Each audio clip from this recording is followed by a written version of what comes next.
है, धकेलिए नहीं, गलत बात है। ऐसे कहा है आप लोग कर दी। अरे कहाँ, कौन था जी वहां पे? सुनिए, धक्का मुक्की मत कीजिए। नीचे में जो है गर्ल्स कॉमन रूम में टीवी चल रहा है, जाके वहां पे देखिए जाकर के आराम से। ऐसे धक्का मुक्की मत कीजिए।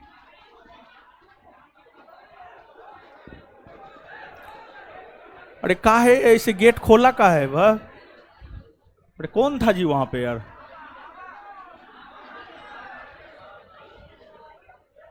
हे देखिए, तो नेता का रैली बना दिया है। हे देखिए, काहे धक्का मुक्की कर रहे हैं? हे, अरे वहां पे कौन स्टाफ था जी? अरे दिमाग उमाग नहीं है? कौन खोला है जी उसको?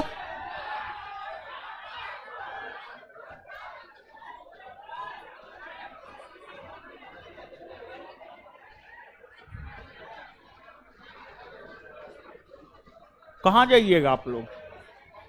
उधर जगह है जी, उसमें लोग बैठल है, खाली है वो। अरे बीच में केबिन है वो, मेरा केबिन खाली है। एक आध को घुसिए तो उस केबिन में। अरे आप लोग मत घुसिए। अरे यार,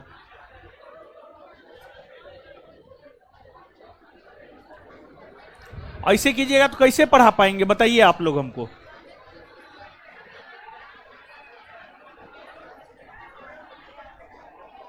चलिए करते रहिए हल्ला आराम से। अरे वो गेट को काहे खोले थे आप? बोले थे हम खोलने के लिए है। देखिएगा आप लोग, 2 मिनट में हम सबको नानी याद दिला देंगे, नहीं तो एकदम शांत रह जाइए। सुनिए, एक तो आप लोग के कारण पीछे वाला भी डिस्टर्ब हो रहा है। नीचे में चलवाए हैं अथी, टीवी चलवाए हैं नीचे में गर्ल्स कॉमन रूम में, एकदम गद्दा लगा हुआ है। जाइए आराम से गद्दा पर बैठ के पढ़िए। जाइए जाइए, कुछ लोग आधे जाइए, आधा लोग जाइए ना जी। खड़ा भी रहिएगा, थोड़ा अच्छा से नहीं खड़ा रहिएगा। अब वो गेट को बंद कर दिया है, बंद कर दिया है। एकदम बददिमाग सब है, जिसको कुछ नहीं पता है वो सब काहे के लिए सब काम करता है।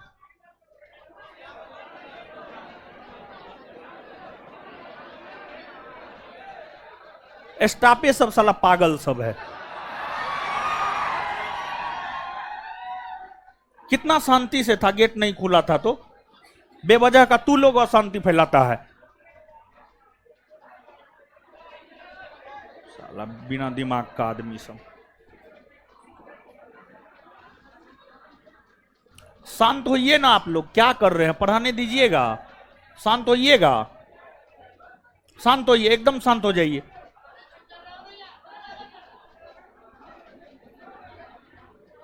अब एकदम शांत हो जाइए। चलिए,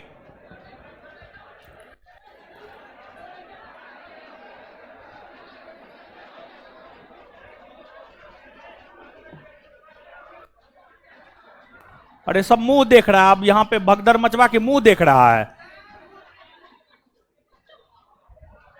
जाकर के इसका सॉल्यूशन करेगा कि मुंह देखेगा सब।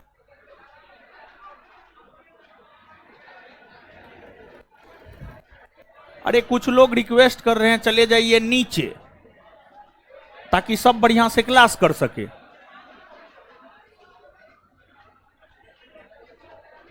चलिए आइए अब।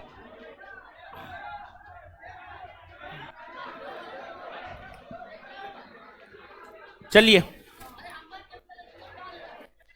अरे ओकर टेबल है, दे दीजिए ओकरा। एकदम लगता है खरीद लिया है। हाँ, सबको भगा दिया वो। चलिए,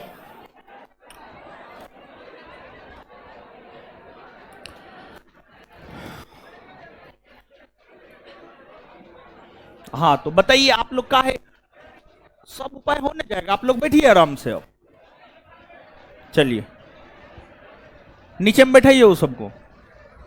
हेलो, जगह है तो रहने दीजिए, नहीं तो नीचे में बैठाइए। चलिए आइए,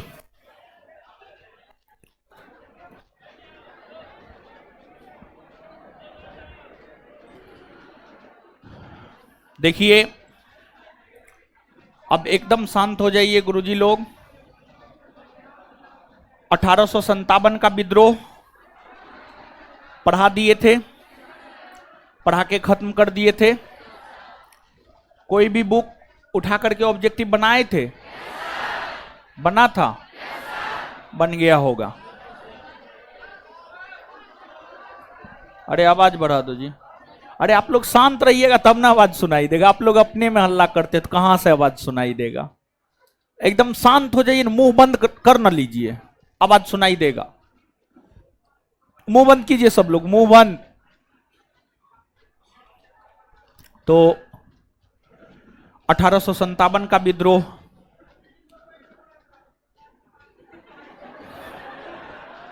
क्या हो रहा है?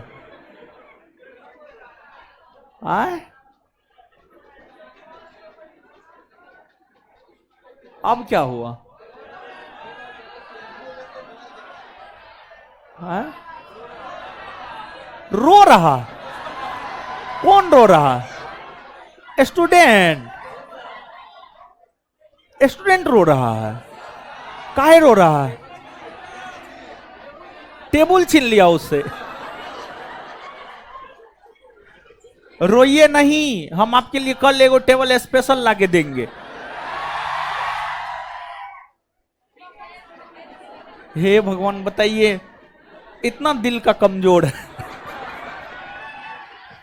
रोना चाहिए, रोना अच्छी बात है, लेकिन टेबल छीन लिया तो इस वजह से रो रहा है। चलिए अब एकदम शांत हो जाइए गुरुजी लोग, अब शांत होइए ना, शांत होइए ना, शांत होइए। देखिए अब मोबाइल और बंद कीजिए गुरुजी लोग, मोबाइल बंद कीजिए।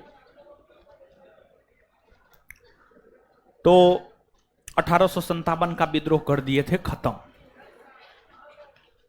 ऐसा थोड़े है कि सिर्फ 1857 का सिपाही विद्रोह हुआ है, ऐसी बात नहीं है। बहुत सारे अन्य विद्रोह हुए हैं, जैसे सन्यासी विद्रोह, फकीर विद्रोह, पाबना विद्रोह, संथाल विद्रोह, मुंडा विद्रोह, नील विद्रोह, खोंड विद्रोह, सवार विद्रोह, पाइक विद्रोह, अहोम विद्रोह, मोपला विद्रोह, एका आंदोलन, ताना भगत आंदोलन, तेभागा आंदोलन, पॉलीग्रो का विद्रोह, वेला ट्राम्पी का विद्रोह, कुका आंदोलन, रामोसी विद्रोह, दक्कन विद्रोह, गडकरी विद्रोह, इत्यादि इत्यादि। ये सभी भी छोटे छोटे विद्रोह हुए हैं।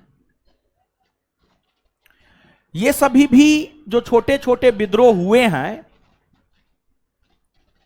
इन विद्रोहों के विषय में आज के सेशन में हम लोग पढ़ेंगे। तो आज का जो हमारा टॉपिक है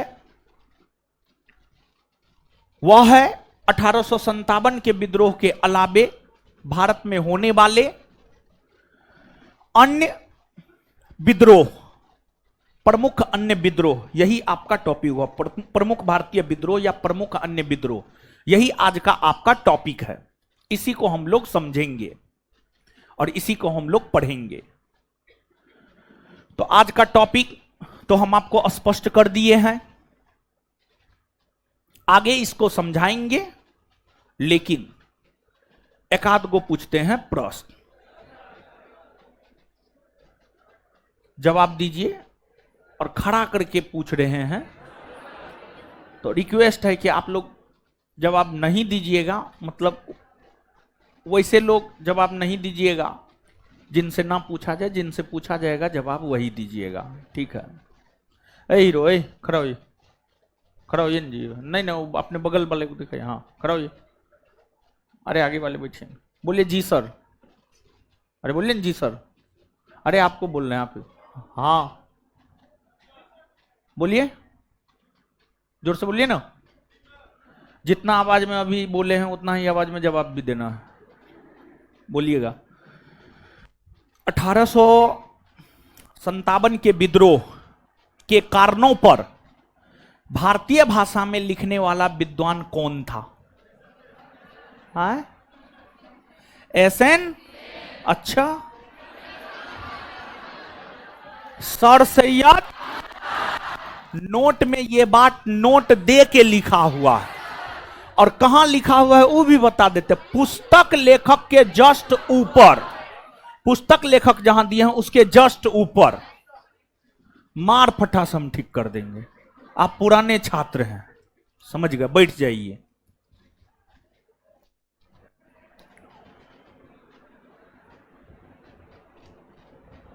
हे हे हे, जवाब देना है, बैठे बैठे बताइए। बंद कीजिए ना उसको। 1857 के विद्रोह के बाद सेना के पुनर्गठन हेतु कौन आयोग का गठन है? देखिए गलत बात, फिर हम माइक कर देंगे बंद। अच्छा ठीक है, वो तो हो गया। किन किन सैनिकों को लड़ाकू घोषित किया गया? हाँ, क्या लड़ाकू घोषित किया गया था? उसको गैर लड़ाकू घोषित किया गया था। सिख, पठान और गोरखा, ये सबको लड़ाकू घोषित किया गया था। मतलब पढ़ते उड़ते ना है महाराज, कैसे कृपा आएगा बताइए? पढ़िएगा तब ना कृपा आएगा। चलिए, तो आगे टॉपिक की शुरुआत करते हैं। लड़की से भी पूछ दे, लड़की से अगले क्लास में पूछेंगे। हे पूछिए देते हैं। हे खड़ा होइए, तो इसको खड़ा करें। हे आप ही खड़ा होइए, आप ही खड़ा होइए, खड़ा होइए। आप बताइए, 1857 के विद्रोह को बिहार में कौन दबाया, कौन सेनापति दबाया?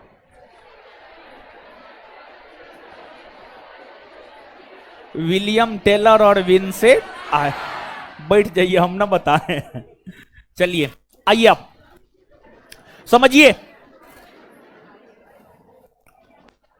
तो पढ़ा लिखा कीजिए। एगो बात बहुत जरूरी है, परसों भी बोले थे, आज भी बोल रहे हैं। परसों भी बोले थे, कल भी बोले थे, आज भी बोल रहे हैं, और लगभग हमेशा हम ये बात बोलेंगे। क्लास में जो पढ़ाया जाता है जिस रोज, उसी रोज घर पे जाकर के देखिए, उसी रोज याद कीजिए घर पे। दूसरी बात, सप्ताह में पूरे सप्ताह के पढ़े हुए चीजों का रिवीजन कीजिए। और तीसरी बात, महीना में पूरे महीना के पढ़े हुए चीजों का रिवीजन कीजिए। जितना ज्यादा रिवीजन कीजिएगा उतना आपका कंफ्यूजन दूर होगा और उतना आपके सफलता के चांसेस ज्यादा बढ़ेंगे। समझ गए? तो अन्य प्रमुख विद्रोह,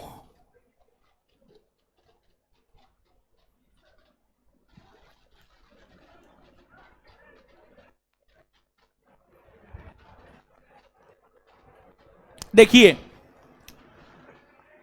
जो अन्य प्रमुख विद्रोह है उसे मूलतः 3 भागों में बांटकर हम लोग पढ़ते हैं। उसे मूलतः जो हम लोग 3 भागों में बांटकर पढ़ते हैं, एक होता है जन विद्रोह, जन विद्रोह। दूसरा होता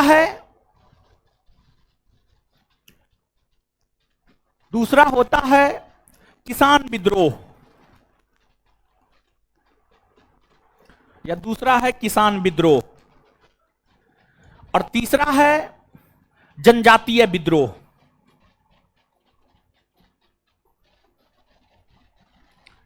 तीसरा है जनजातीय विद्रोह।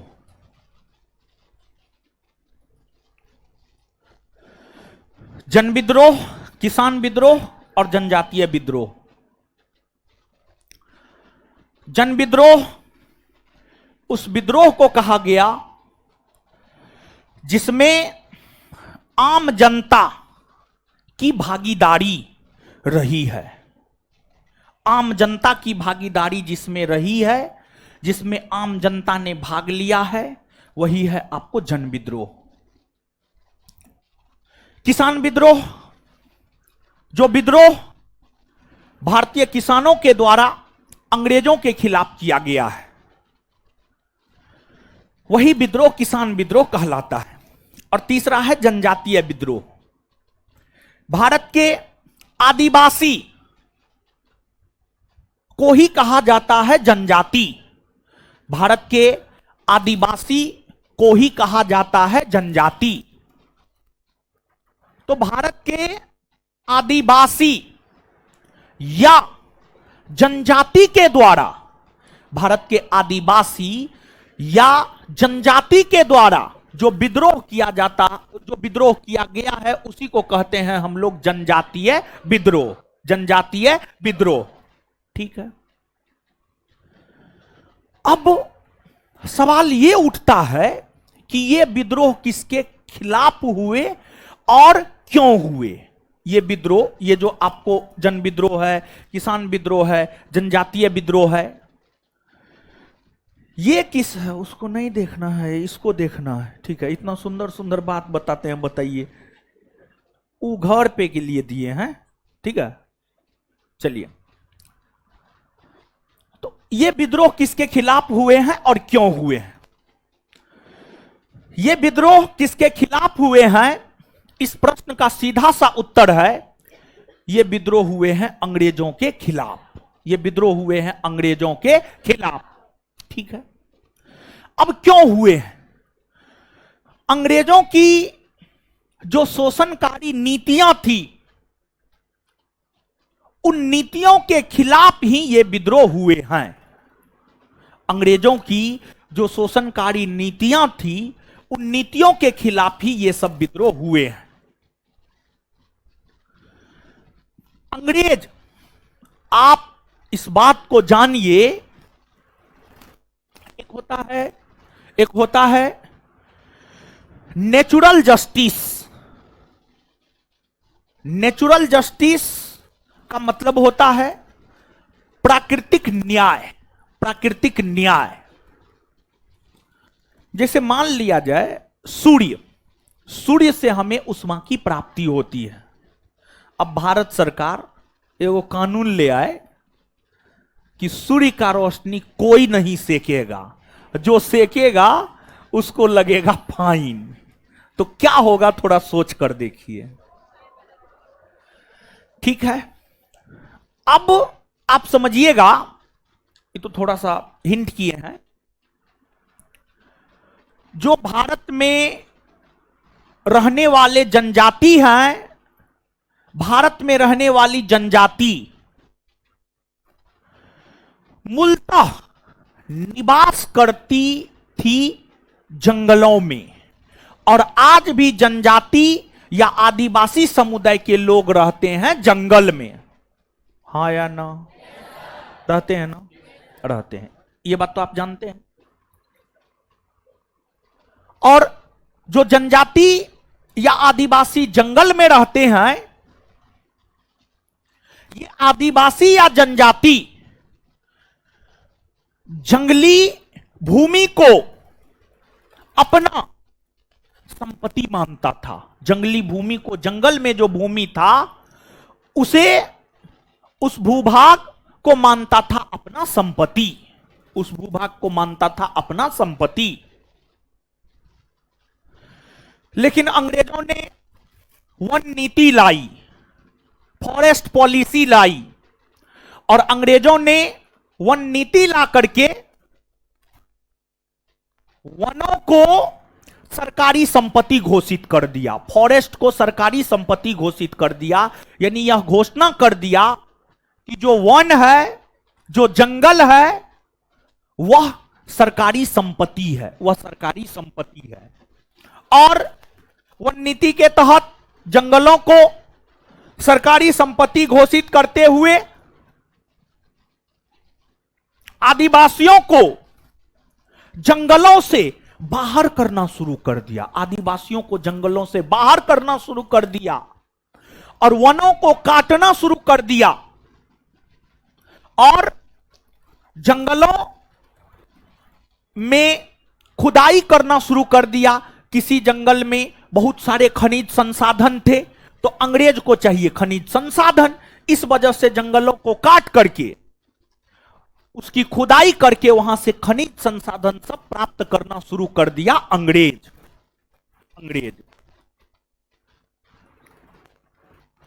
तो अलग अलग क्षेत्र में जो जनजाति थे, जैसे संथाल जनजाति बिहार और झारखंड के क्षेत्र में थे, संथाल जनजाति के लोगों ने विद्रोह कर दिया जिसे संथाल विद्रोह कहते हैं। जो संथाल विद्रोह सिद्धू कान्हू के नेतृत्व में हुआ। इसके बाद किसान विद्रोह। किसान विद्रोह के होने के क्या कारण थे? देखिए, अंग्रेजों की जो भूराजस्व यानी कर वसूली की नीतियां थी, वो नीतियां शोषणकारी थी। किसानों से अंग्रेज जो कर वसूलता था उसके जरिए अंग्रेज किसानों का करता था शोषण। और आप इस बात को जानिए, ये जो प्रमुख विद्रोह है, ये प्रमुख विद्रोह अंग्रेजों के खिलाफ तो हुए ही हुए हैं। ये प्रमुख विद्रोह वैसे भारतीय जमींदार, वैसे भारतीय साहूकार, वैसे भारतीय देशी रियासत के राजे महाराजे जो आम जनों का शोषण किया करता था, उसके खिलाफ भी यह विद्रोह हुए हैं। तो किसान विद्रोह ब्रिटिश हुकूमत के खिलाफ तो हुआ ही हुआ है। ब्रिटिश हुकूमत के बाद किसानों से कर की वसूली करने वाले जो जमींदार वर्ग के लोग थे, उन जमींदार वर्ग के लोगों के खिलाफ भी हुए हैं विद्रोह। इसके बाद जन विद्रोह। ब्रिटिश गवर्नमेंट अपनी नीतियों के तहत जो आम जनता को परेशान करने का काम कर रहा था, इसी वजह से आम जनता एकत्रित होकर के किसी को अपना नेता घोषित कर दिया और उसके नेतृत्व में भारत के आम जनों ने ब्रिटिश हुकूमत के खिलाफ किया विद्रोह, जिसे हम लोग कहते हैं जन विद्रोह। अब जन विद्रोह के अंतर्गत कौन कौन आता है? तो जन विद्रोह के अंतर्गत आता है सन्यासी विद्रोह,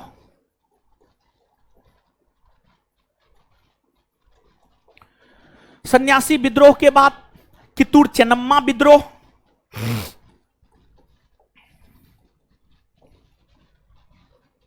कित्तूर चेन्नम्मा विद्रोह, कित्तूर चेन्नम्मा विद्रोह के बाद फरायजी आंदोलन, फिर आपको अहोम विद्रोह, अहोम विद्रोह, फिर आपको पाइक विद्रोह, ये सभी आते हैं जन विद्रोह के अंतर्गत। फिर किसान विद्रोह की अगर हम लोग बात करें तो इसके अंतर्गत आता है नील विद्रोह, पाबना विद्रोह, पाबना विद्रोह, फिर इसके बाद आता है आपको मोपला विद्रोह, मोपला विद्रोह के बाद आपको आता है एका आंदोलन, एका आंदोलन, फिर आपको चंपारण सत्याग्रह, चंपारण सत्याग्रह, और फिर आपको बारदौली सत्याग्रह। ये सभी किसान विद्रोह के अंतर्गत आते हैं। फिर जनजातीय विद्रोह के अंतर्गत आता है संथाल विद्रोह, संथाल विद्रोह, संथाल विद्रोह के बाद मुंडा विद्रोह, मुंडा विद्रोह के बाद आपको मुंडा विद्रोह के बाद खोंड विद्रोह, सबार विद्रोह, ये सब जनजातीय विद्रोह के अंतर्गत आते हैं। ठीक है, तो यहां पर हमने आपको बतलाया कि कौन जन विद्रोह है, कौन किसान विद्रोह है और कौन जनजातीय विद्रोह है। अब एक एक करके इन विद्रोहों का बात हम करेंगे और यह टॉपिक थोड़ा पेचीदा है, लेकिन हम आपको इसको परोसेंगे ऐसे कि आपको पेचीदा नहीं लगेगा। सिर्फ एक दिशा निर्देश है कि आप सिर्फ अपना आंख बोर्ड पे और कान हमारी आवाज पे लगाए रखिए। आपके लिए यह टॉपिक एकदम बेहद आसान हो जाएगा। तो सिर्फ जो दिशा निर्देश दिए हैं उसका कीजिए आप पालन, बाद बाकी तो हम ही हैं।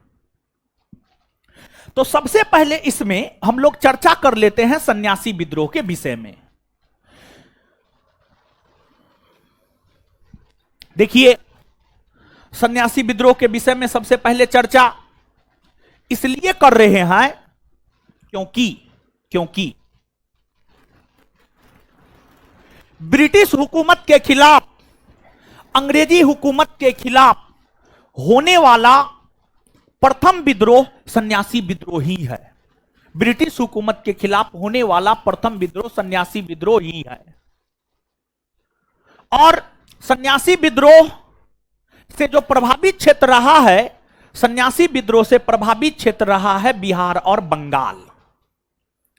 सन्यासी विद्रोह से प्रभावित क्षेत्र रहा है बिहार और बंगाल। बिहार और बंगाल मूलतः सन्यासी विद्रोह मूल तौर पर 1770 ईस्वी से 1820 ईस्वी तक चला है। अलग अलग स्रोत अलग अलग ईस्वी देता है। और एक बात ध्यान से याद रखिएगा, ये छोटे छोटे विद्रोहों में ईस्वी में आप एकदम कंफ्यूज नहीं कीजिएगा, क्योंकि जो हम बताएंगे किसी दूसरे किताब में देखिएगा तो अलग डाटा होगा, तीसरे में देखिएगा तो अलग डाटा होगा, चौथे किताब में देखिएगा तो उसमें भी अलग डाटा होगा। लेकिन जो सबसे ऑथेंटिक डाटा हो सकता है वो हम आपको देने का कर रहे हैं प्रयास। इसलिए जो हम बताएंगे वही सही है, बाद बाकी क्या है वो हमको नहीं पता है, लेकिन जो हम बताएंगे वो सही है, ये बात हमको पता है। तो सन्यासी विद्रोह से जो प्रभावित क्षेत्र रहा है बिहार और बंगाल, और यह विद्रोह मूलतः 1770 ईस्वी से लेकर चला है 1820 ईस्वी तक।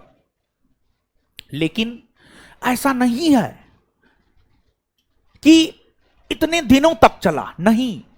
छिटपुट तरीका से कभी विद्रोह हुआ, रुक गया, फिर हुआ, फिर रुक गया, छिटपुट तरीका से जो है विद्रोह चला। ठीक है, इस विद्रोह के कई सारे नेता हैं। इस विद्रोह को नेतृत्व करने वाले कई सारे लोग हैं। खैर, नेतृत्वकर्ता से पहले इस बात को आप जानिए कि यह विद्रोह हुआ क्यों, और यह विद्रोह हुआ क्यों उससे पहले आप इस बात को जानिए, अंग्रेज अपने आर्थिक लाभ के लिए किसी को नहीं बख्शा। चाहे वो सन्यासी हो, चाहे वो आदिवासी हो, चाहे वो किसान हो। समाज के अंतिम पंक्ति में ये लोग होते हैं, अग्रिम पंक्ति में ये सब नहीं होते हैं। सन्यासी, आदिवासी, किसान, ये सब समाज के अंतिम पंक्ति में होता है। आप स्वयं सोच करके देखिए, जब अंग्रेज समाज के अंतिम पंक्ति में बैठे लोगों तक का शोषण किया तो समाज के अग्रिम पंक्ति में बैठे लोगों का क्या किया होगा। कुल मिलाकर अंग्रेज किसी को नहीं छोड़ा भारत में। जहां थोड़ा भी आर्थिक लाभ दिखता था, अंग्रेज अपना रूल रेगुलेशन लागू करके जो है जितना उससे आर्थिक लाभ मिल सकता था उतना आर्थिक लाभ ले लिया। सन्यासी उसको कहा जाता है जिसको घर परिवार से कोई लेना देना नहीं होता है, धन संपत्ति से कोई लेना देना नहीं होता है। सामान्य तौर पर सन्यासी उसी को कहा जाता है।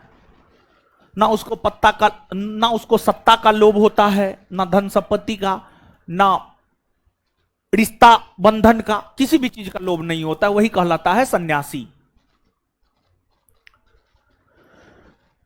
अंग्रेजों ने सन्यासियों से क्या किया, देखिए होता क्या था, भारत में बड़े बड़े मंदिर होते थे और उन मंदिरों के अधीन बहुत अधिक जमीन रहा करता था।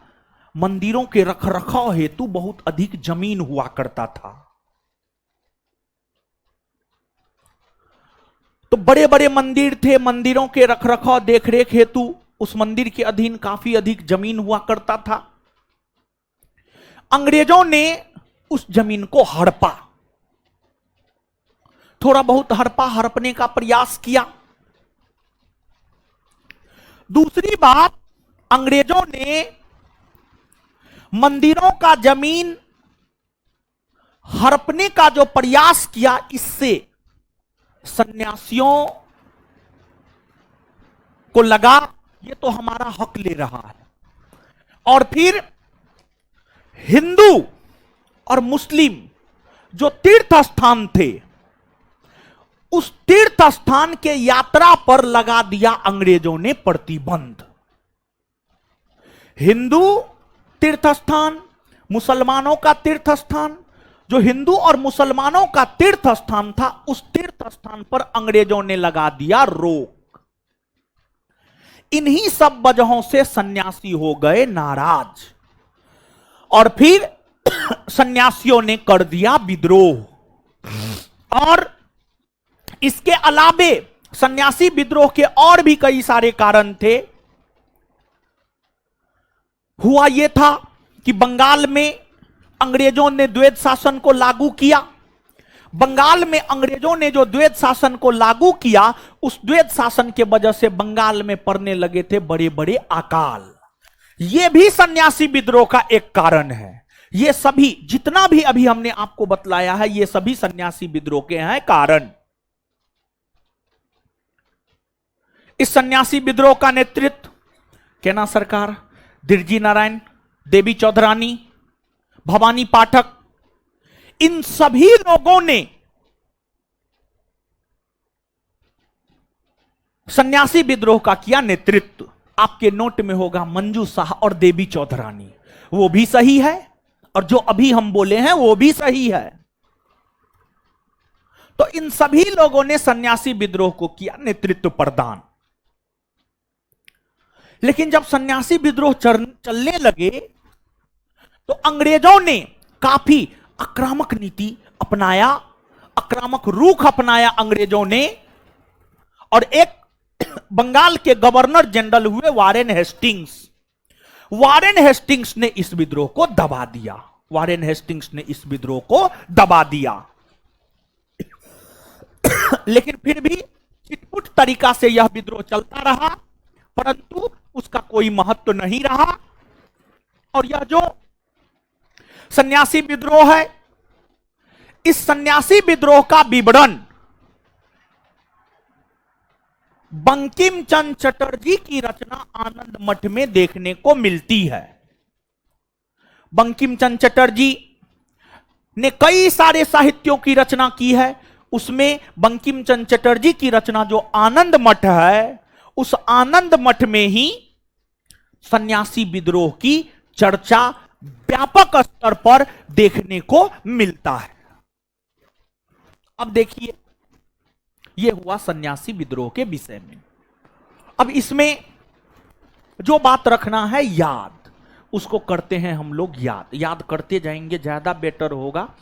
और जब खत्म हो जाएगा ना, तब फिर एक बार रिवीजन भी करवा देंगे, समझ गए, एक साथ रिवीजन करवा देंगे और ऐसे करते जाइए याद।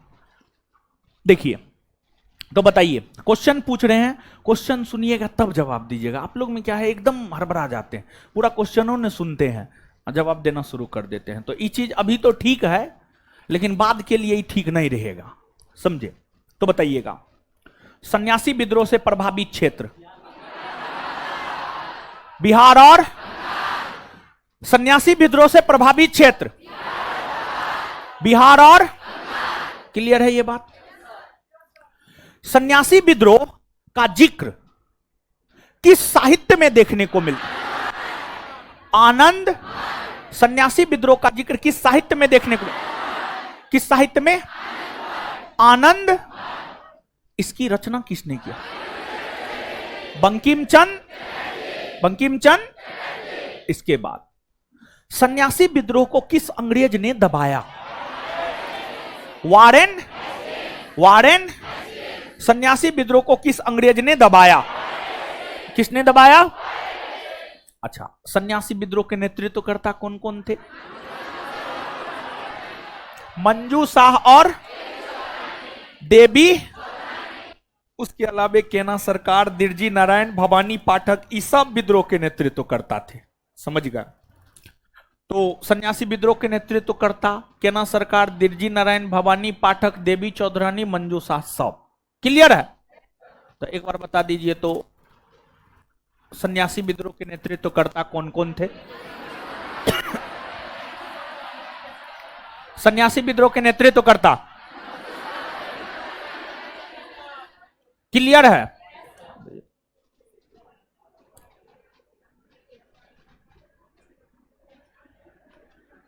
इसमें एक आध गो पॉइंट लिखिए तो लिखिएगा।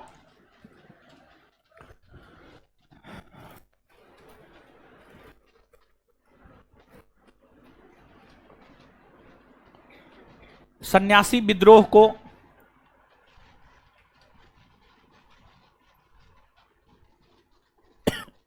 सन्यासी विद्रोह को दबाने का श्रेय वारेन हेस्टिंग्स को जाता है।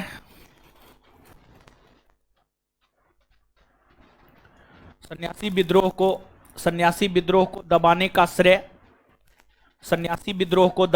श्रेय वारेन हेस्टिंग्स को जाता है। सन्यासी विद्रोह को दबाने का श्रेय वारेन हेस्टिंग्स को जाता है।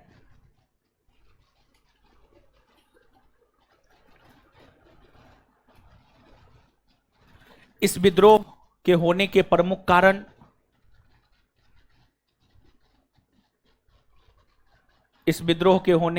कारण निम्न है।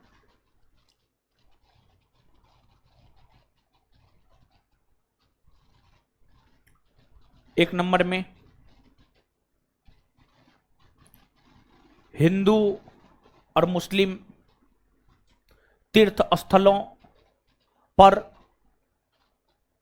हिंदू और मुसलमानों के तीर्थ स्थानों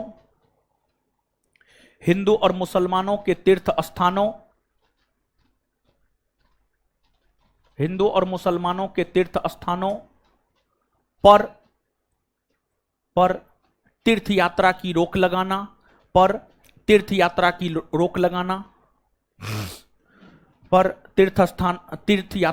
लगाना। 2 नंबर में बंगाल में पड़ने वाले बड़े बड़े अकाल।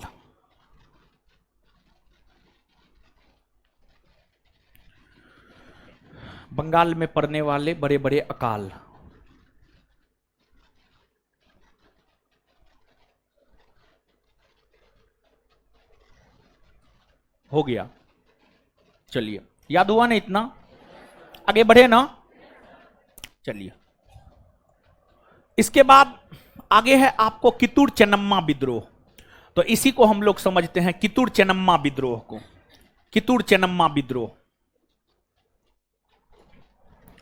देखिए, और हां, एक बात बताते चले हम आपको, नोट में चीजें आगे पीछे हो सकता है, उससे तो कोई दिक्कत नहीं होना चाहिए, है कि ना? उससे दिक्कत नहीं ना? हाँ, होना भी नहीं चाहिए। अगर उससे दिक्कत हो रहा है तो मतलब आप विद्यार्थी है ये ना। आपको आराम से जाना चाहिए घर, बाबूजी को कहना चाहिए 10 को खरीद दीजिए भैंस, आराम से चराइएगा, दूध खाइएगा, बेचिएगा। कित्तूर चेन्नम्मा विद्रोह, देखिए, जो कितूर चेन्नम्मा विद्रोह है, यह विद्रोह हुआ है कर्नाटक में।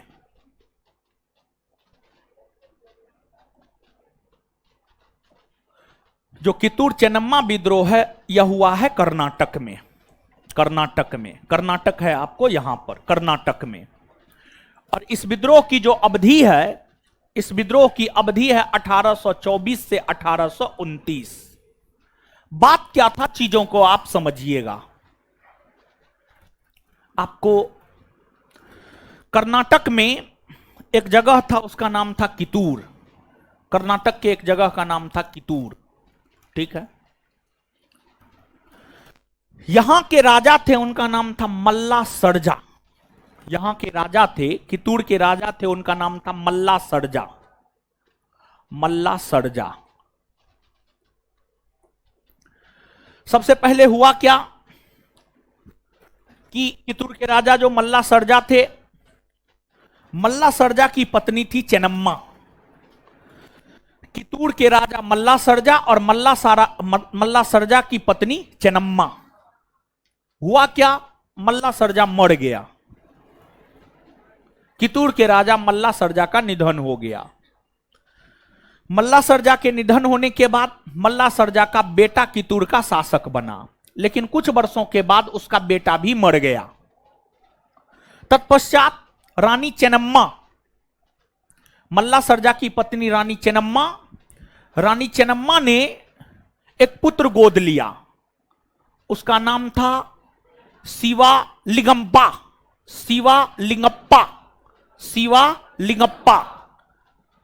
तो रानी चेन्नम्मा एक दत्तक पुत्र गोद लिया था, उसका नाम था शिवालिंगप्पा, ठीक है। तो रानी चेन्नम्मा शिवालिंगप्पा को गोद लिया और उसे कितूर का शासक घोषित कर दिया।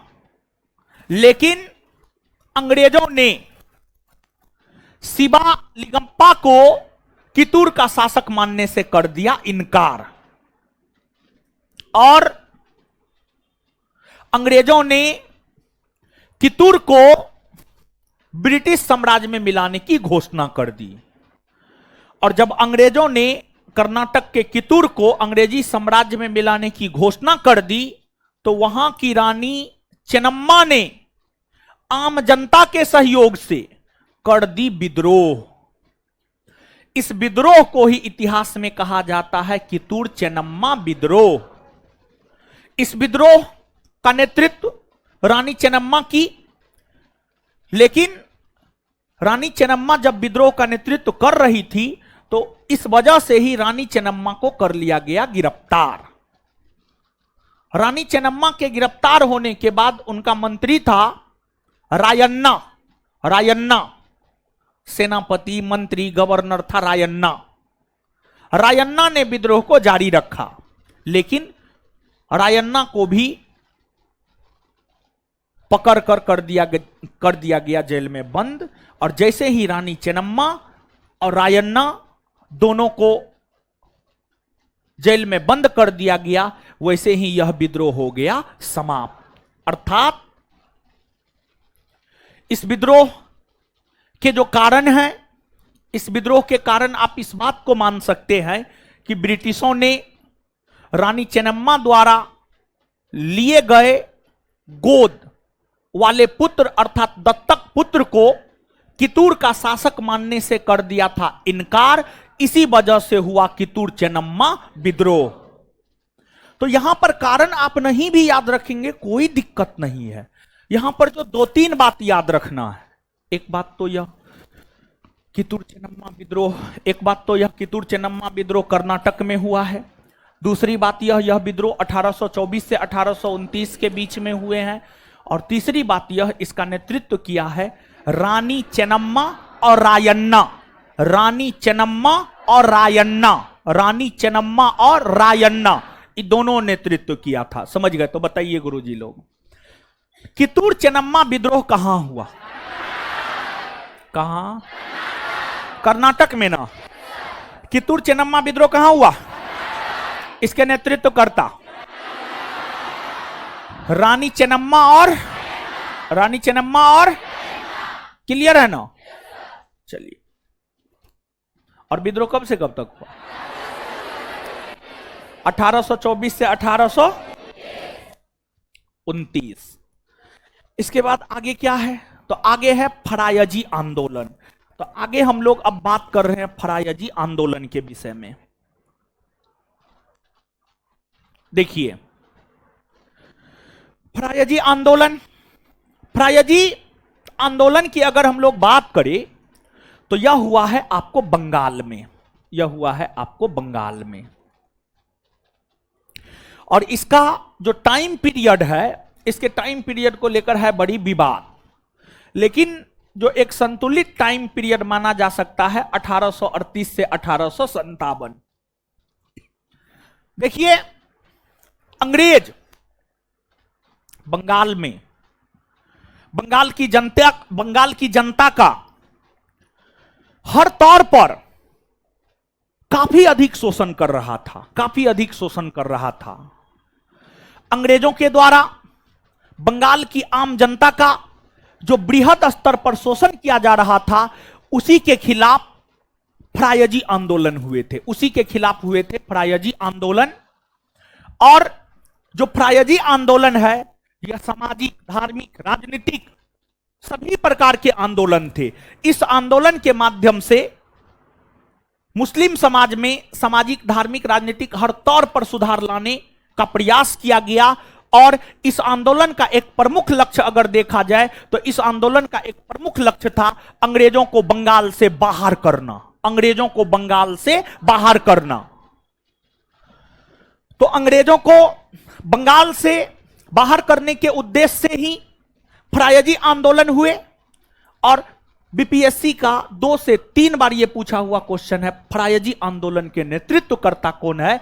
तो फरायजी आंदोलन के नेतृत्वकर्ता की अगर हम लोग बात करें तो फरायजी आंदोलन का नेतृत्व करता है हाजी शरीयतुल्ला और उसका बेटा दादू मियां, उसका बेटा दादू मियां। देखिए, हाजी शरीयतुल्ला ने इस आंदोलन को शुरू किया, लेकिन इस आंदोलन का प्रचार प्रसार व्यापक स्तर पर किया आपको दादू मियां ने किया। और यह आंदोलन बिना किसी परिणाम के खत्म हो गए।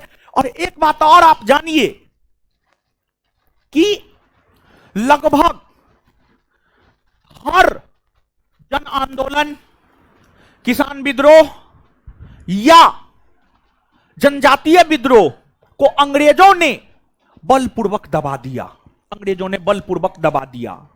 तो इसको भी अंग्रेजों ने दबा दिया। बाद के दिनों में जाकर फरायजी आंदोलन से जो जुड़े हुए लोग थे वे वहाबी आंदोलन में चले गए। भारतीय इतिहास में एक चैप्टर इसके बाद हम आपको पढ़ाएंगे सामाजिक धार्मिक सुधार आंदोलन। और जब हम आपको सामाजिक धार्मिक सुधार आंदोलन पढ़ाएंगे तो वहां पर चर्चा करेंगे हम आपको वहाबी आंदोलन के विषय में, वहां पर वहाबी आंदोलन के विषय में चर्चा करेंगे। समझ गए? तो बताइए, फरायजी आंदोलन कहां हुआ है? कहां हुआ है?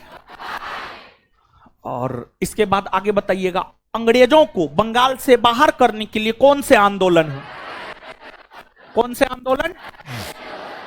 अंग्रेजों को बंगाल से बाहर करने के लिए कौन से आंदोलन? कौन से आंदोलन? इसके नेतृत्व करता हाजी शरीयतुल्ला और दादू। इसके नेतृत्व करता हाजी शरीयतुल्ला और क्लियर है बात? और कब से कब तक? और देखिए, ये जो टॉपिक है आपके सिलेबस का अंग है। इस टॉपिक से आपके परीक्षा में एक्का दुक्का कभी प्रश्न पूछा गया है, लेकिन ऐसा नहीं है कि नहीं पूछा गया है, पूछा गया है। और सबसे बड़ी बात यह है कि यह है आपके सिलेबस का अंग। और हमको ऐसा लगता है, हम ऐसा बोलते भी हैं कि देखिए, रणभूमि में जा रहे हैं, हर प्रकार का अस्त्र शस्त्र लेकर के जाइए। कब कंपटीशन, कौन करवट बैठेगा, कोई देखा है? कोई नहीं देखा है। समझ गए? और इसी वजह से बहुत सारे यूट्यूबर, बहुत सारे टीचर जो है हम लोगों को लेकर के बोलते हैं कि इतना पढ़ा देते हैं ना। अरे महाराज, इतना नहीं पढ़िएगा तो कैसे होगा? ऐसे थोड़े होता है। फाइनल सिलेक्शन जाकर के देखिए ना, फाइनल सिलेक्शन, किसी भी संस्थान का फाइनल सिलेक्शन देखिए, उसका रेशियो बहुत कम मिलेगा। लेकिन अपने संस्थान का फाइनल सिलेक्शन देखिएगा, जितना लगभग पीटी में होगा उससे थोड़ा सा कम हो सकता है मेंस में हो जाए। मेंस का भी जिस रोज रिजल्ट आएगा उस रोज हम आपको दिखा देंगे। पीटी का जो आपको रिजल्ट आया था तो उसमें बच्चा सब आया था, पूरा क्लासरूम रिजल्ट से भरा हुआ था, पीटी के रिजल्ट्स। और मेंस में भी लगभग वही रहना चाहिए, और मेरिट में जो है थोड़ा बहुत इधर उधर हो सकता है। लेकिन कुल मिलाकर के जो है अंतिम संदेश यहां से हम ये देना चाह रहे हैं कि पूरे सिलेबस पर कमांड बनाइए।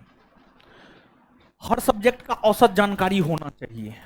आप हर सब्जेक्ट का औसत जानकारी लीजिए और पूरे सिलेबस पर कमांड बनाइए, निश्चित तौर पर रिजल्ट होगा।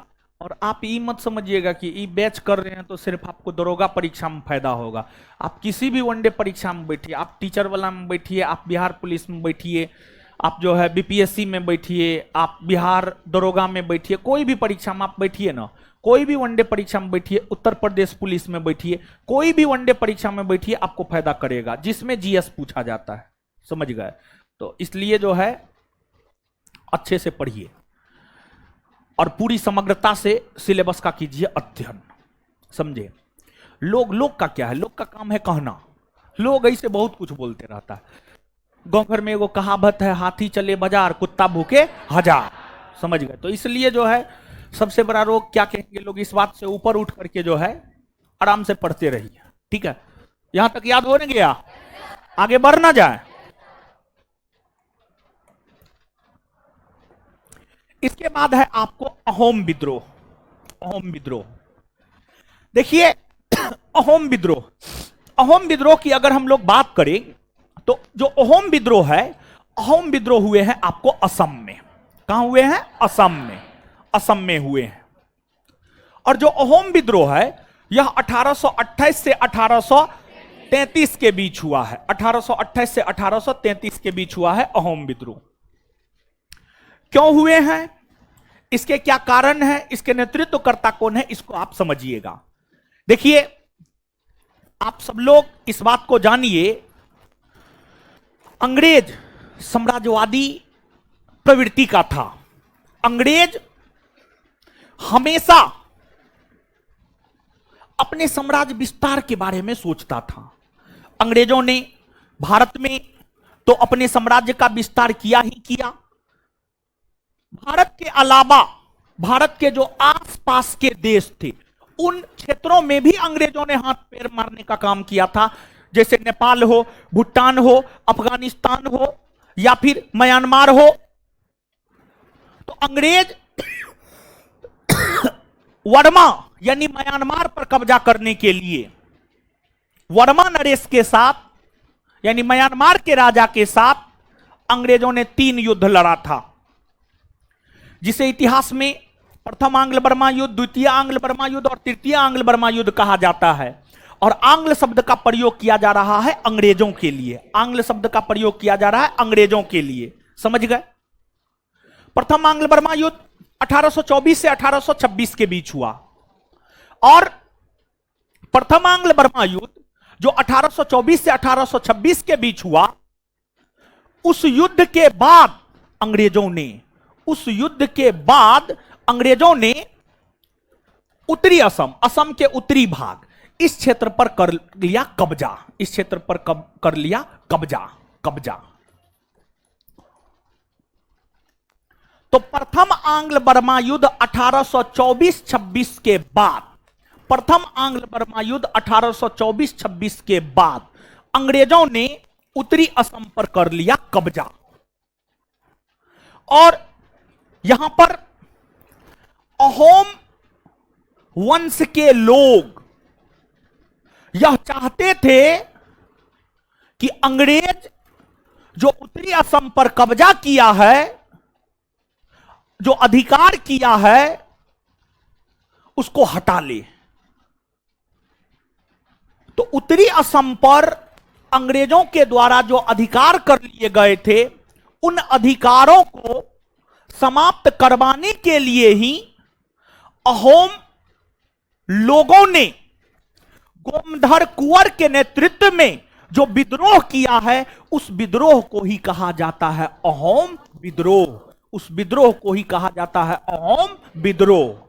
तो जो अहोम विद्रोह है, यह हुआ है आपको गोमधर कुंवर के नेतृत्व में। और बाद में जो है 1833 आते आते वहां के राजा, अहोम वंश के राजा के अधीन जो है उत्तरी असम का क्षेत्र जो है सौंप दिया गया, और उसके बाद यह विद्रोह खत्म हो गया। समझ गए? तो बताइएगा गुरुजी लोग, अहोम विद्रोह कहां हुए? अहोम विद्रोह कहां हुए? कब से कब? इसके नेतृत्व करता गोमधर कुंवर। क्लियर है बात?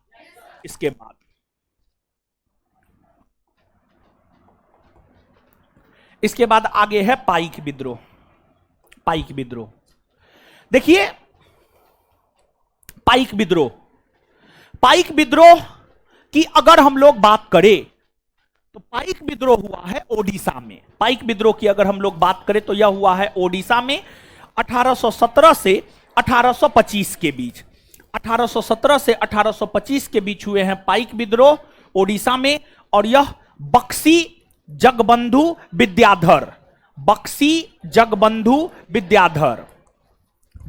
विद्याधर के नेतृत्व में जो है हुआ है आपको पाइक विद्रोह। समझ गए? तो इसको भी आप रखिएगा याद। तो बताइएगा पाइक विद्रोह कहां हुआ है? ओडिशा में। कहां हुआ है पाइक विद्रोह? कहां हुआ है? कब से कब?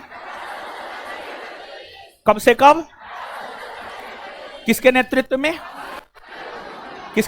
में? बक्सी जगबंधु विद्याधर।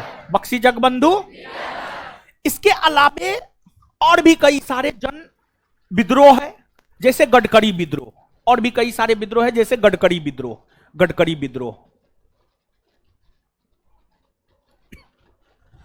विद्रोह के विषय में भी आप जानिए। देखिए, गडकरी विद्रोह का संबंध है महाराष्ट्र राज्य से। महाराष्ट्र के कोल्हापुर के क्षेत्र में 1844 ईस्वी में हुआ गडकरी विद्रोह। इस विद्रोह के नेतृत्व करता थे डाची कृष्ण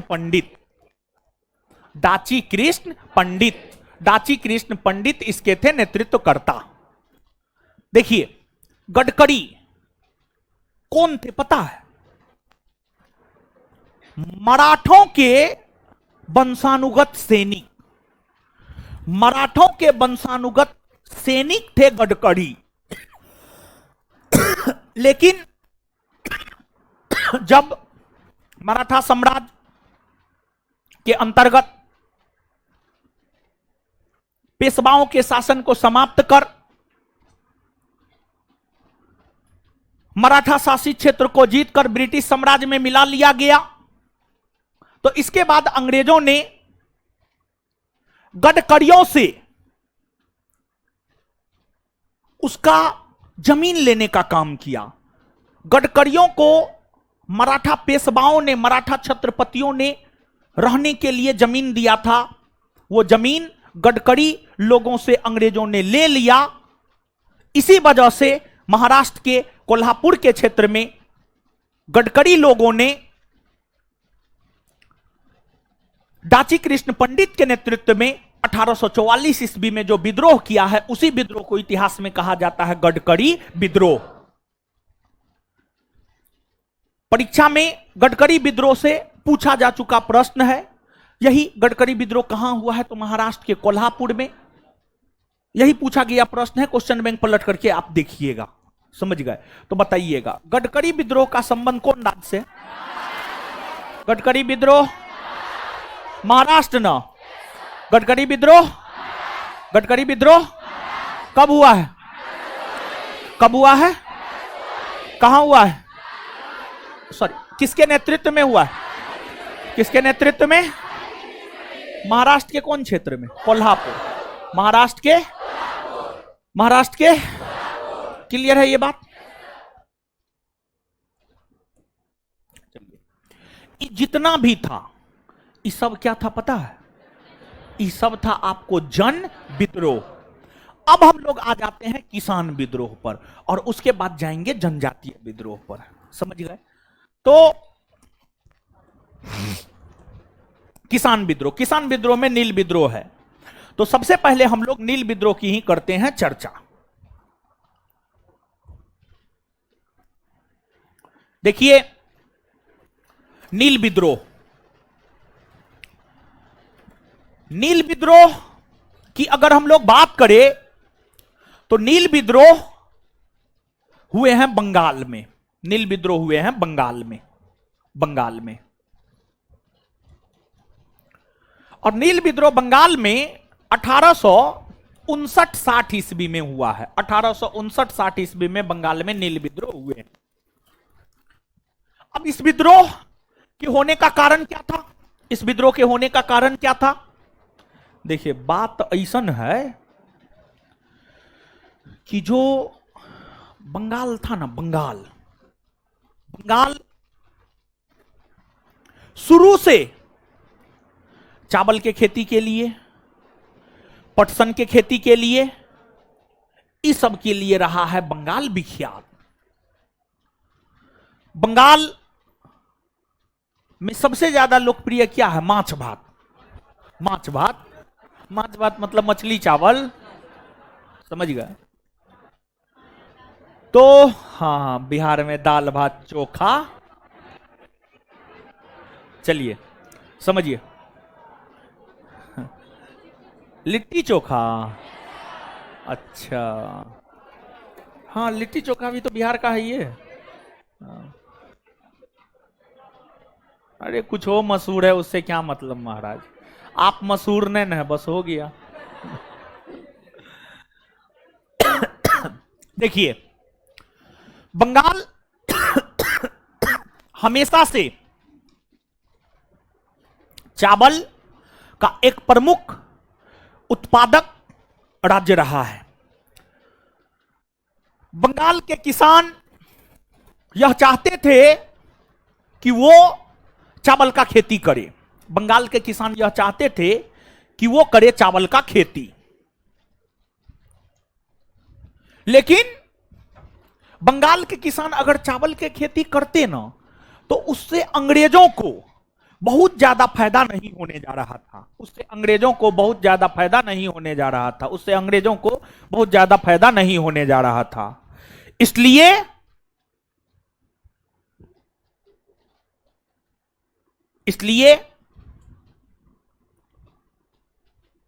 अंग्रेजों ने बंगाल के किसानों को कहा कि नहीं, आपको चावल का खेती नहीं करना है, आपको चावल का खेती नहीं करना है।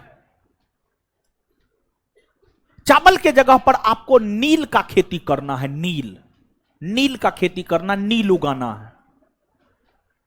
अरे वही नील जो जिससे घर सब भी पेंट किया जाता है, धोती कुर्ता भी रंगा जाता है, वही नील।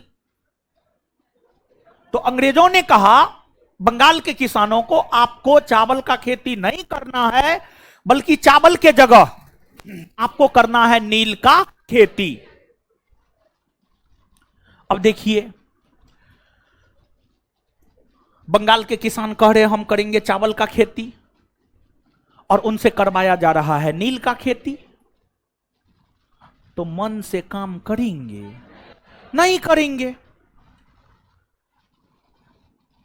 तो जब काफी अधिक बंगाल के किसानों पर दबाव बनाया गया तो उन दबाव के कारण ही बंगाल के किसानों ने अंग्रेजी सरकार के खिलाफ कर दिया विद्रोह, जिसे कहते हैं नील विद्रोह। और नील विद्रोह दिगंबर विश्वास और विष्णु विश्वास के नेतृत्व में हुआ था। जो नील विद्रोह है यह आपको दिगंबर विश्वास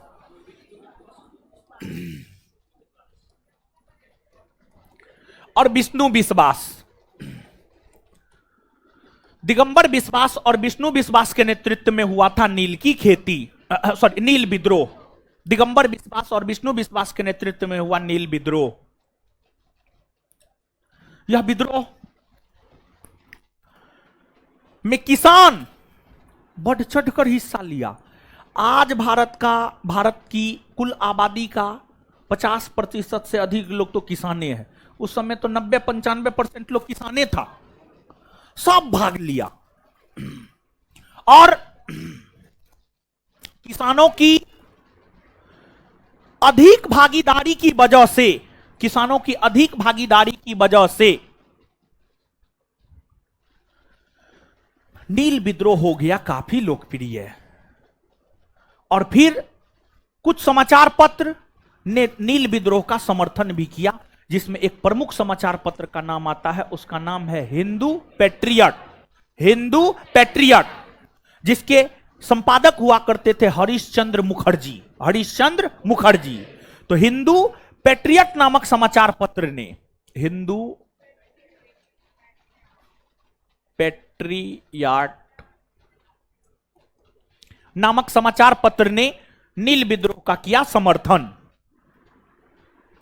इतना व्यापक आंदोलन था, समाचार पत्र में खबरें छपने लगी, तो जबरन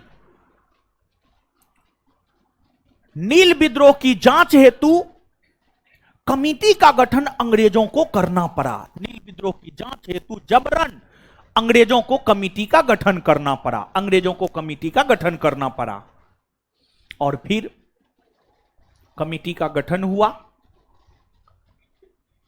और नील विद्रोह की जांच हेतु जो कमिटी का गठन किया गया था, उस कमिटी ने जब अपनी रिपोर्ट दी, तो कमिटी ने अपनी रिपोर्ट में यह घोषणा किया कि किसान अगर नील की खेती नहीं करना चाहता है तो उनसे जबरन नील की खेती ना करवाई जाए।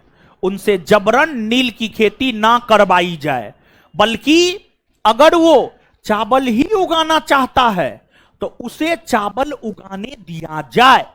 अर्थात नील विद्रोह में जो किसानों की मांग थी, उस मांग को मान लिया गया।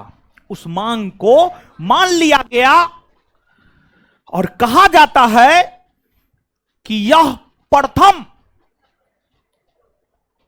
अंग्रेजों के खिलाफ होने वाला विद्रोह था जो कि सफलता प्राप्त किया है। इससे पहले होने वाले हर विद्रोह को अंग्रेजों ने अपने बल के बदौलत, अपनी सैन्य क्षमता के बदौलत, अपने संसाधन के बदौलत दबा दिया।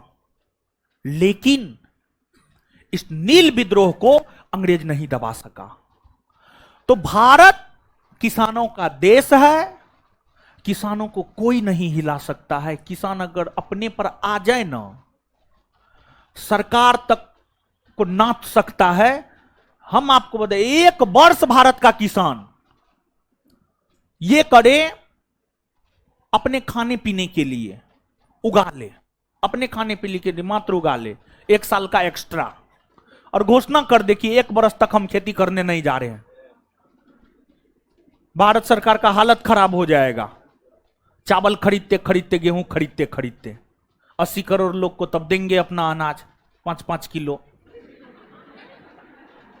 बताइए,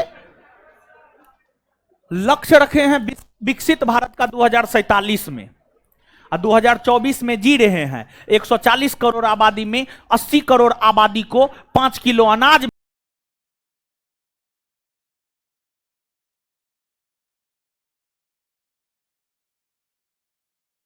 विकसित भारत, ये खोखला सपना है और कुछ नहीं। आप इस बात को दिमाग में बैठा लीजिए, समझ गए? तो खैर छोड़िए, मोदी जी घोषणा किए हैं तो सही है किए होंगे, समझ गए? चलिए, तो ये हो गया आपको नील विद्रोह के विषय में। अब करते हैं इसको हम लोग याद, फिर बढ़ेंगे आगे। क्लियर? आइए बताइए, नील विद्रोह कहां हुए हैं?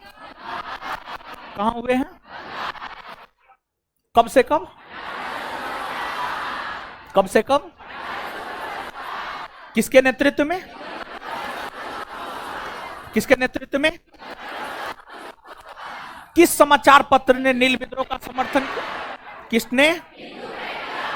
और नील की खेती करने वाले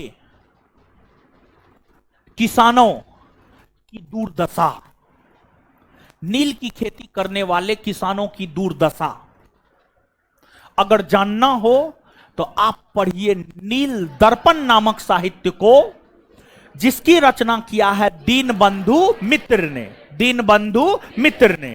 यह भी प्रश्न आपसे पूछा जाता है कि नील दर्पण के रचयिता कौन है? दीनबंधु मित्र। नील दर्पण के रचयिता? नील दर्पण के रचयिता? नील दर्पण के रचयिता? क्या हुआ जी? रो रही है जी, क्या हुआ? सिर चकरा रहा है, पानी दीजिए उसको। चलिए आइए अब आगे। अब ऐसे ये आ रहा है गर्मी, समझिए गर्मी तो आ ही गया है, आ क्या रहा, आ गया। तो थोड़ा सा आप लोग अपने खान पान पे जो है ध्यान दीजिए, ध्यान रखिए। और एक बात आप जानिए कि आपको जो करना है पूजा वूजा आप अपना करते रहिए, लेकिन डेली खाइए, समझे? डेली खाइए। अब बेवजह का आप लोग जो है करते हैं फास्टिंग, करेंगे गुरुवारी, करेंगे मंगलवारी, होंगे क्लास में बेहोश, स्वयं होंगे डिस्टर्ब, दूसरे को भी करेंगे डिस्टर्ब। तो एकदम जिस रोज आप लोग का कोई बारी हो, मंगलवारी, गुरुवारी, रविवारी, या फिर हो कुछ हो भी, एकदम मत आइए। चलिए अब आगे आइए, आगे आइए। आगे है आपको पाबना विद्रोह। आगे क्या है आपको? पाबना विद्रोह। चलिए आगे आइए, आगे आइए। पाबना विद्रोह देखिए, पाबना विद्रोह की अगर हम लोग बात करें तो जो पाबना विद्रोह है, यह पाबना विद्रोह भी हुआ है बंगाल में। कहां हुआ है? बंगाल में। बंगाल में पाबना विद्रोह भी हुआ है, बंगाल में। और पाबना विद्रोह का जो टाइम पीरियड है 1873 से 1876। 1873 से 1876। और जानते हैं पाबना विद्रोह अंग्रेजों के खिलाफ नहीं हुआ है, ब्रिटिशों के खिलाफ नहीं हुआ है। जो पाबना विद्रोह है, बंगाल में होने वाले पाबना विद्रोह जो 1873 से 1876 के बीच हुआ है, वह विद्रोह ब्रिटिश हुकूमत के खिलाफ अर्थात अंग्रेज के खिलाफ नहीं हुआ है। यह विद्रोह हुआ है भारतीय जमींदार के खिलाफ। यह विद्रोह हुआ है भारतीय जमींदार के खिलाफ। पूछा जा सकता है, काफी शानदार प्रश्न बनता है। देखिए सामान्य तौर पर विद्यार्थी के दिमाग में क्या रहता है कि जो छोटे छोटे विद्रोह है सब अंग्रेजों के खिलाफ ही हुए हैं, लेकिन पाबना विद्रोह अलग है। पाबना विद्रोह अंग्रेजों के खिलाफ नहीं हुए हैं, बल्कि जो पाबना विद्रोह है वह हुआ है भारतीय जमींदारों के खिलाफ। और वैसे भारतीय जमींदार जो किसानों का किया करता था शोषण, जो किसानों का किया करता था शोषण, उन भारतीय जमींदारों के खिलाफ ही हुए हैं बंगाल में पाबना विद्रोह 1873 से 1876। यह जो विद्रोह है, यह विद्रोह ईशान चंद्र राय, केशव चंद्र राय, शंभूपाल, यह विद्रोह ईशान चंद्र राय,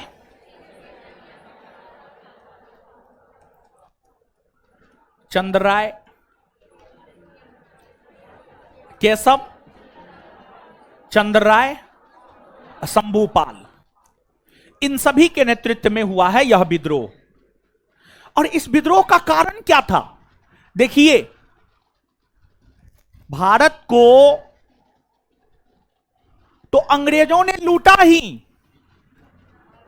अंग्रेजों के साथ साथ भारत को भारत के जमींदारों ने भी लूटा, भारत के राजे महाराजाओं ने भी लूटा।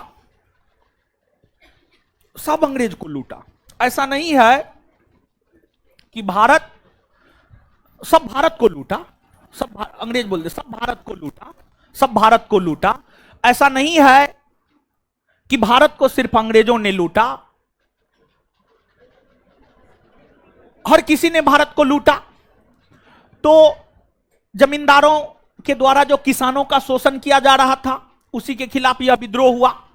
इस विद्रोह के होने का कारण हम आपको बता रहे हैं कि इस विद्रोह का होने का कारण यही था कि जमींदारों के द्वारा जो किसानों का शोषण किया जा रहा था, जमींदारों के द्वारा जो किसानों का शोषण किया जा रहा था, साहूकारों के द्वारा जो उच्च दर पर ऋण दिया जा रहा था, उच्च दर पर ऋण दिया जा रहा था, इन्हीं सब वजहों से यह विद्रोह हुआ। और इस विद्रोह के दौरान विद्रोह करने वाले किसानों ने नारा लगाया। क्या नारा लगाया? विद्रोह करने वाले किसानों ने यह नारा लगाया कि हम सिर्फ और सिर्फ महारानी का रैयत बनकर रहना चाहते हैं। इसका मतलब यह है कि हम ब्रिटेन की महारानी का किसान बनकर रहना चाहते हैं, हम भारतीय जमींदारों का किसान बनकर नहीं रहना चाहते हैं। यानी इस विद्रोह में किसानों ने यह नारा लगाया कि हम सिर्फ और सिर्फ महारानी का रैयत बनकर रहना चाहते हैं, महारानी का किसान बनकर रहना चाहते हैं, हम भारतीय जमींदारों का किसान बनकर नहीं रहना चाहते। यही है, इसको रखिएगा याद, समझ गए? तो आइए, पाबना विद्रोह कहां हुए? कहां हुए हैं पाबना विद्रोह? कहां हुए हैं? कब से कब तक? पाबना विद्रोह किसके खिलाफ हुआ है? भारतीय जमींदार। पाबना विद्रोह किसके खिलाफ हुए? पाबना विद्रोह किसके नेतृत्व में हुआ? पाबना विद्रोह किसके नेतृत्व में हुआ?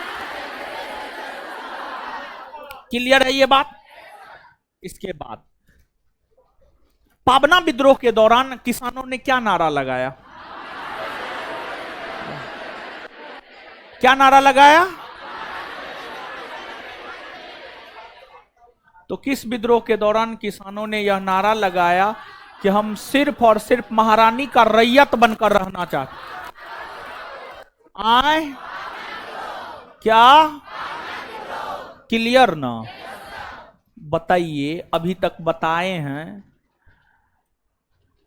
ऐसा लगा है कि बेरंग चैप्टर है ये? कितना बढ़िया चैप्टर है बताइए।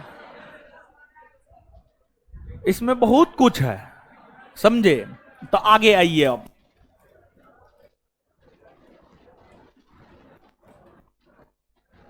आगे मोपला, मोपला एका चंपारण बारदौली,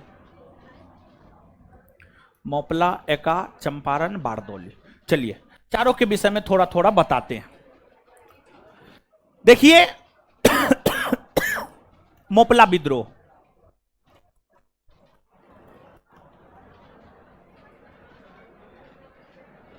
समझिएगा। मोपला विद्रोह हुआ है केरल में, मोपला विद्रोह हुआ है केरल में। और केरल का जो समुद्री तट है, केरल के समुद्री तट को कहते हैं हम लोग मालावार तट, मालावार तट। तो जो मोपला विद्रोह है यह भारत के पश्चिमी तट पर स्थित केरल के मोपला, केरल के मालावार तट पर हुआ है। यह विद्रोह कई चरणों में हुए हैं, लेकिन जो इस विद्रोह का प्रमुख चरण है वह है आपको असहयोग आंदोलन के दौरान। देखिए, असहयोग आंदोलन महात्मा गांधी के नेतृत्व में 1920 से 1922 के बीच चला है। असहयोग आंदोलन महात्मा गांधी के नेतृत्व में 1920 से 1922 के चला है। इस अवधि के दौरान ही केरल के क्षेत्र में मोपला विद्रोह हुए। अब मोपला लोग कौन थे? देखिए, जो मोपला थे, केरल के जो मुसलमान किसान थे, या केरल के जो मुस्लिम किसान थे, केरल के वैसे किसान जो मुस्लिम संप्रदाय से बिलोंग करते थे, उसे ही मोपला कहा जाता था, उसे ही मोपला कहा जाता था। तो केरल के मुस्लिम किसान जो मोपला के नाम से जाने जाते थे, उन लोगों के द्वारा ही अली मुस्लियार के नेतृत्व में, उन लोगों के द्वारा ही अली मुस्लियार के नेतृत्व में मोपला विद्रोह हुए। इस विद्रोह के विषय में कहा जाता है कि यह हिंदू विरोधी विद्रोह था। यह विद्रोह, इस विद्रोह के जरिए हिंदुओं का विरोध किया जा रहा था, हिंदू किसानों का विरोध किया जा रहा था।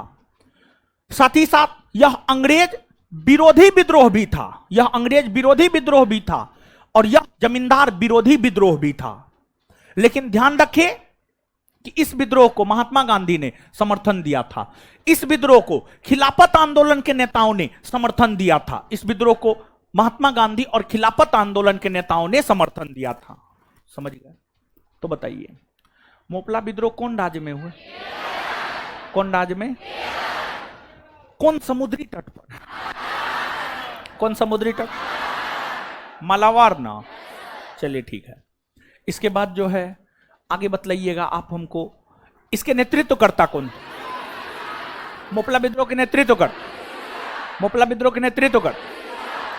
और इसमें जो एक विशिष्ट बात है जिसपे ज्यादा ध्यान से आपको याद रखने की जरूरत है, कौन ऐसा विद्रोह है जो हिंदू विरोधी है, अंग्रेज विरोधी है, जमींदार विरोधी है? मोपला विद्रोह। कौन ऐसा विद्रोह है जो हिंदू विरोधी है, जमींदार विरोधी है, ब्रिटिश विरोधी? कौन है? मोपला विद्रोह। इसके बाद आपको असहयोग आंदोलन के दौरान ही, जब 1920 से 1922 के बीच, जब 1920 से 1922 के बीच असहयोग आंदोलन चल रहे थे, तो असहयोग आंदोलन के क्रम में ही उत्तर प्रदेश के अवध के क्षेत्र में, उत्तर प्रदेश के अवध के क्षेत्र में एका आंदोलन हुआ था। और उत्तर प्रदेश के अवध के क्षेत्र में एका आंदोलन जो है आपको मदारी पासी के नेतृत्व में हुआ था। मदारी पासी के नेतृत्व में हुआ था। बढ़ी हुई कर की दर और लगान का जो नगद में परिवर्तन कर दिया गया था, इन सभी वजहों से जो है आपको अवध के क्षेत्र में एका आंदोलन जो है आपको मदारी पासी के नेतृत्व में हुआ था, असहयोग आंदोलन के दौरान ही। समझ गए? तो बताइएगा आप हमको, जो एका आंदोलन है इसका संबंध कौन क्षेत्र से है? उत्तर प्रदेश का अवध। एका आंदोलन का संबंध कौन क्षेत्र से? एका आंदोलन का संबंध, एका आंदोलन का संबंध, अच्छा, एका आंदोलन के नेतृत्व करता, एका आंदोलन के नेतृत्व करता, एका आंदोलन के नेतृत्व करता मदारी पासी। अब इसके बाद देखिए, जो चंपारण सत्याग्रह है और जो बारदौली सत्याग्रह है, इस सब का जिक्र यहां पर ना है, लेकिन जब आप गांधी युग पढ़िएगा ना, तो गांधी युग वाला नोट में चंपारण सत्याग्रह और बारदौली सत्याग्रह दोनों का जिक्र है। खैर, चंपारण और बारदौली ये दोनों सत्याग्रह की हम लोग अगर बात करें तो ये दोनों किसान आंदोलन ही थे, और ये दोनों किसान आंदोलन थे। इसी वजह से इसको भी हम लोग यहां पर थोड़ा थोड़ा देख लेते हैं, और जब गांधी युग पढ़ेंगे तो वहां पर विस्तार पूर्वक जो हम लोग चंपारण सत्याग्रह और बारदौली सत्याग्रह को जो है देखेंगे। तो समझिएगा आप चीजों को। देखिए, चंपारण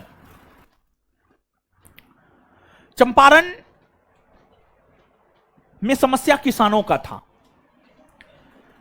चंपारण में किसानों का यह समस्या था कि चंपारण के किसान भी नील का खेती नहीं करना चाहते थे। चंपारण के किसान भी नील का खेती नहीं करना चाहते थे, लेकिन जबरन चंपारण के किसानों से भी नील की खेती करवाई जाती थी। जबरन चंपारण के किसानों से भी नील की खेती करवाई जाती थी। और चंपारण में तिनकठिया प्रथा लागू था।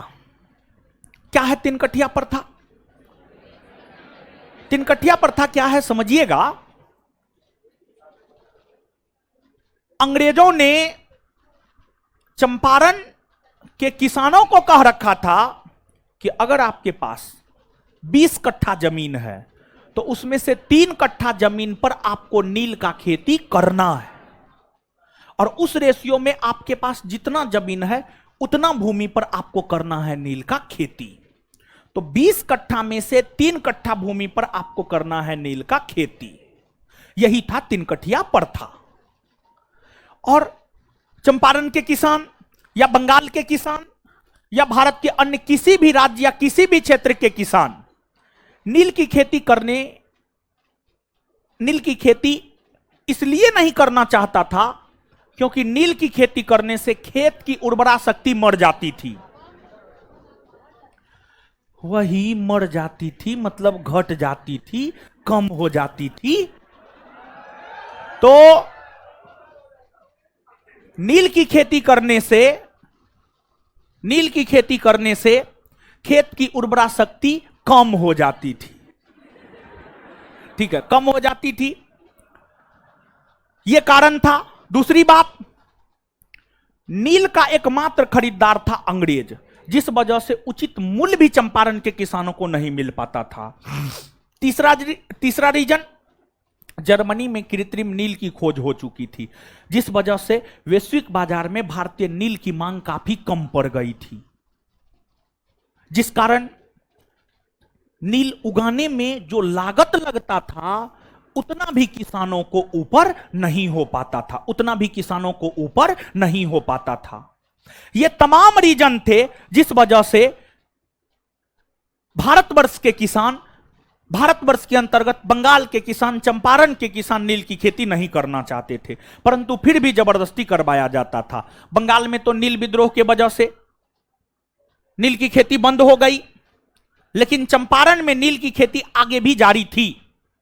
चंपारण के लोग मदन मोहन मालवीय, मोतीलाल नेहरू जैसे कांग्रेसी नेताओं से मिले थे, लेकिन उन लोगों ने चंपारण के किसानों का निदान नहीं किया। तत्पश्चात चंपारण के बहुत बड़े किसान नेता थे राजकुमार शुक्ल गांधी जी से कांग्रेस के 1916 के लखनऊ अधिवेशन में मुलाकात किया और राजकुमार शुक्ल ने गांधी जी को चंपारण आने का निमंत्रण दिया।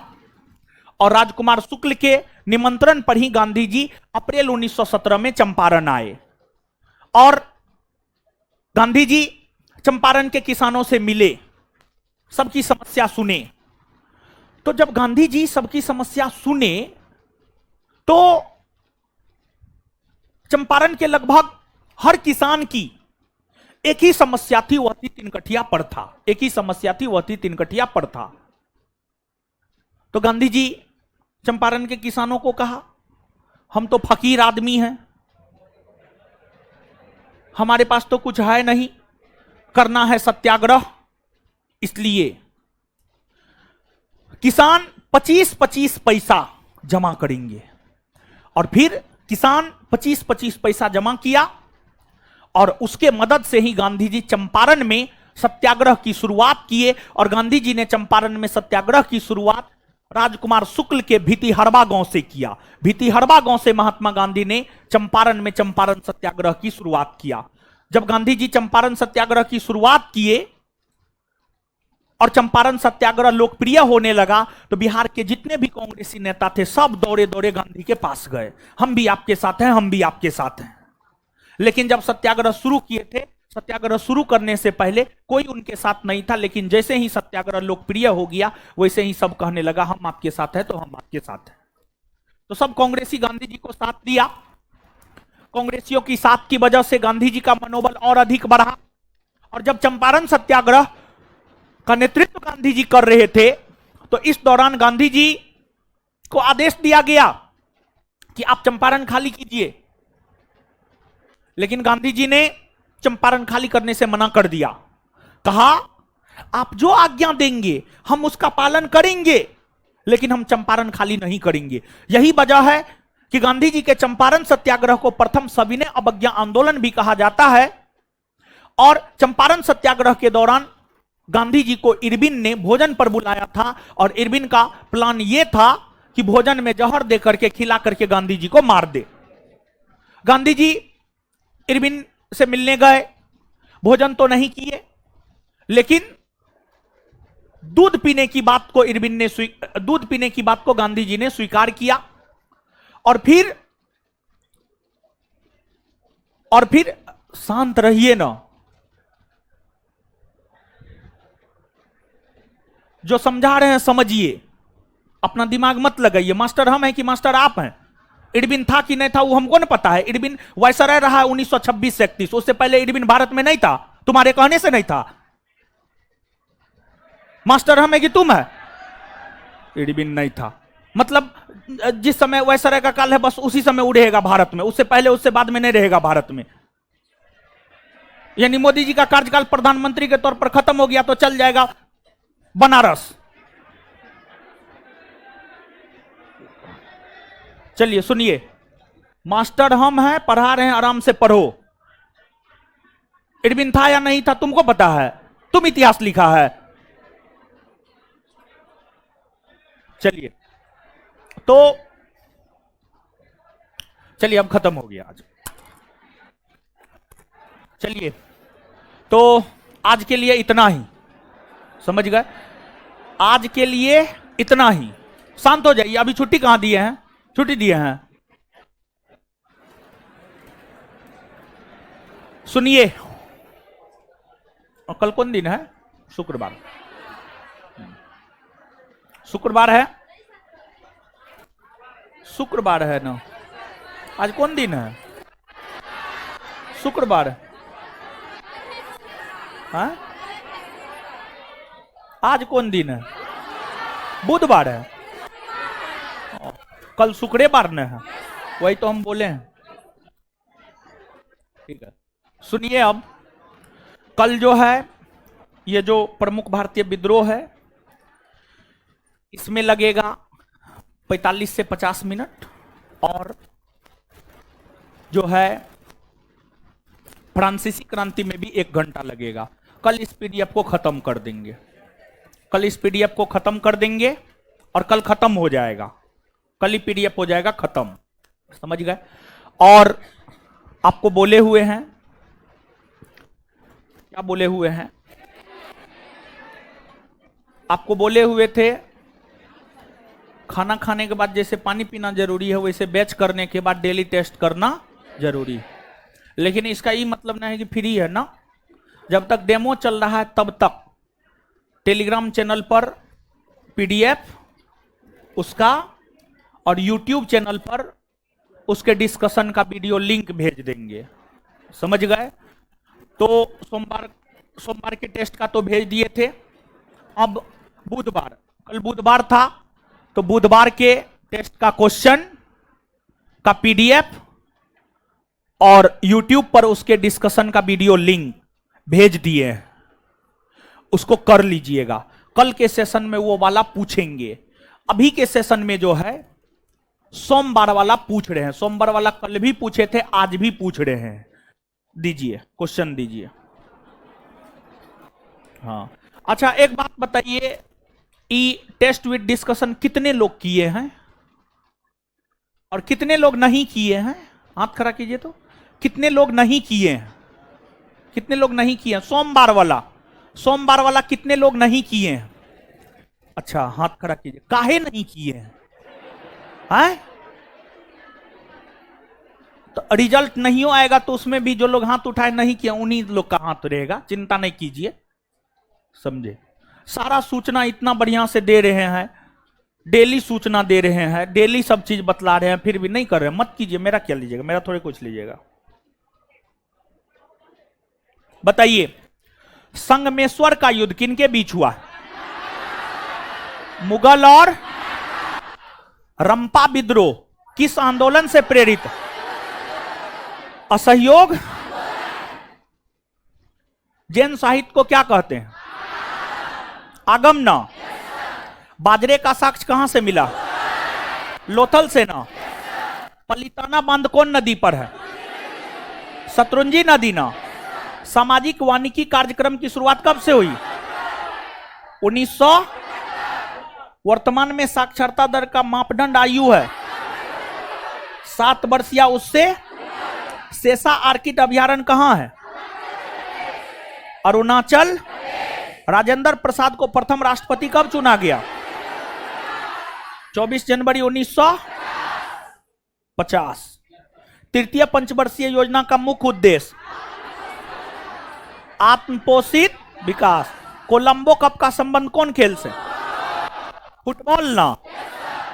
अब सुनिए, ये बात तो सबको पता है, संस्थान में डेली टेस्ट सीरीज होता है, हाँ या ना? होता है ना? हाँ, वो होता है फिलहाल जब तक बिट्टू सर नहीं आए, सप्ताह में 3 दिन, सोमवार बुधवार शनिवार, सोमवार बुधवार शनिवार। जब तक बैच में डेमो चल रहा है तब तक ये डेली टेस्ट सीरीज का क्वेश्चन टेलीग्राम पे जाएगा, उसका डिस्कशन का लिंक, डिस्कशन के यूट्यूब का लिंक जो है टेलीग्राम चैनल पर जाएगा, उसको देखिए।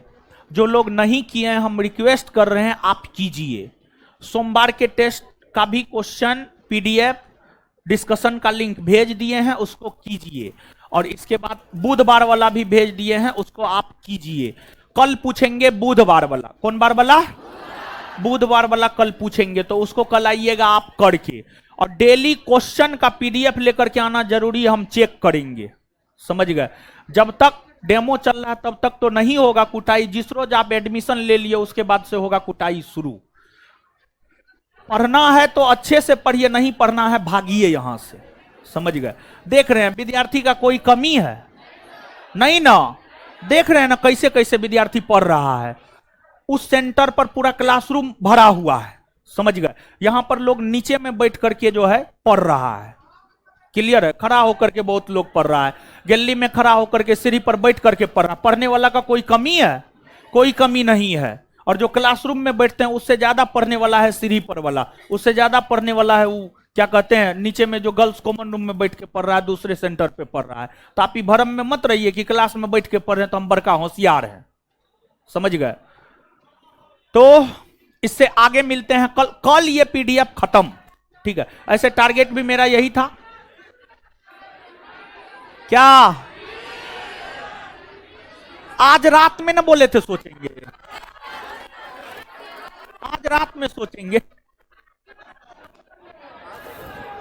चलिए मिलते हैं अगले क्लास में। धन्यवाद सभी लोगों का। लड़की लोग निकलिए इधर से, लड़का लोग इधर से निकलिए, लड़की लोग इधर से। खुश रहे, खुश रहे।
पूछिए ना।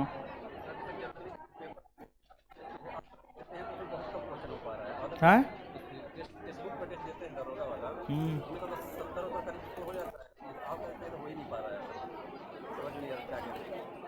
पढ़िए ना एक बार। है क्या डिफरेंस?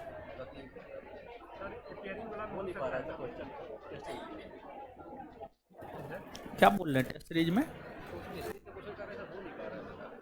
हो जाएगा जी, उतना घबराइए मत महाराज, पढ़िए ना थोड़ा। 50-60% सिलेबस कंप्लीट कर सकते हैं, नोटिफिकेशन आएगा उसमें क्लियर करता है।